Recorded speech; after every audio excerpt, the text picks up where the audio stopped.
दोस्तों, आपका चैनल पर स्वागत है। आज की कहानी आपके लिए एक सवाल का जवाब के रूप में रख रहा हूं।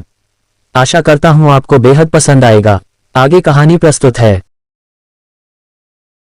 लंका स्थित अशोक वाटिका में सीता माता जिस वृक्ष के नीचे बैठती हैं, वहां वे अपने हाथ में घास का तिनका लेकर रखती हैं।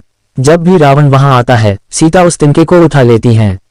आखिर घास के तिनके का क्या है रहस्य? क्योंकि बहुत सारे लोगों को इसका वास्तविक कारण पता नहीं होगा, लेकिन हम आपको इसकी वजह बता रहे हैं। आप भी इसे पढ़ें और जानिए घास के तिनके का क्या है रहस्य। रावण ने जब मां सीता जी का हरण करके लंका ले गया, तब लंका में सीता जी वट वृक्ष के नीचे बैठकर चिंतन करने लगी।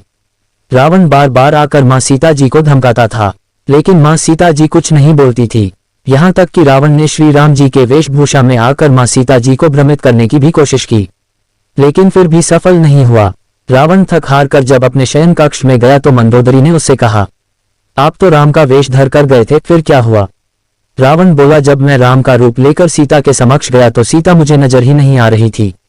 रावण अपनी समस्त ताकत लगा चुका था, लेकिन जिस जगत जननी मां को आज तक कोई नहीं समझ सका, उन्हें रावण भला कैसे समझ पाता।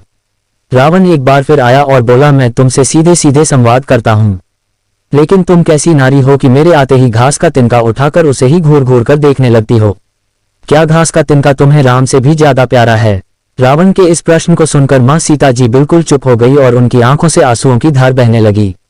इसकी सबसे बड़ी वजह थी कि जब श्री राम जी का विवाह मां सीता जी के साथ हुआ, तब सीता जी का बड़े आदर सत्कार के साथ गृह प्रवेश भी हुआ।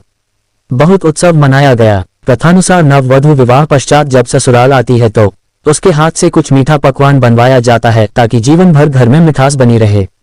इसलिए मां सीता जी ने उस दिन अपने हाथों से घर पर खीर बनाई और समस्त परिवार, राजा दशरथ एवं तीनों रानियों सहित चारों भाइयों और ऋषि संत भी भोजन पर आमंत्रित थे। मां सीता ने सभी को खीर परोसना शुरू किया और भोजन शुरू होने ही वाला था कि जोर से एक हवा का झोंका आया। सभी ने अपनी अपनी पतलें संभाली। सीता जी बड़े गौर से सब देख रही थी। ठीक उसी समय राजा दशरथ जी की खीर पर एक छोटा सा घास का तिनका गिर गया, जिसे मां सीता जी ने देख लिया। लेकिन अब खीर में हाथ कैसे डालें, ये प्रश्न आ गया। मां सीता जी ने दूर से ही उस तिनके को घूर कर देखा। वो जलकर राख की एक छोटी सी बिंदु बनकर रह गया। सीता जी ने सोचा, अच्छा हुआ किसी ने नहीं देखा, लेकिन राजा दशरथ मां सीता जी के इस चमत्कार को देख रहे थे। फिर भी दशरथ जी चुप रहे और भोजन के पश्चात अपने कक्ष पहुंचकर मां सीता जी को बुलवाया। फिर उन्होंने सीता जी से कहा कि मैंने आज भोजन के समय आपके चमत्कार को देख लिया था। आप साक्षात जगत जननी स्वरूपा हैं, लेकिन एक बात आप मेरी जरूर याद रखना। आपने जिस नजर से आज उस तिनके को देखा था, उस नजर से आप अपने शत्रु को भी कभी मत देखना।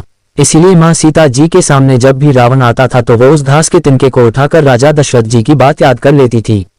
तृण धरोट कहत वैदेही, सुमेरी अवधपति परम स्नेही। यही है उस तिनके का रहस्य।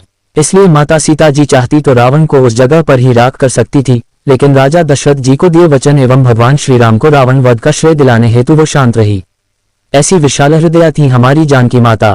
तो दोस्तों, माता सीता के लिए एक लाइक करें और चैनल को सब्सक्राइब करें।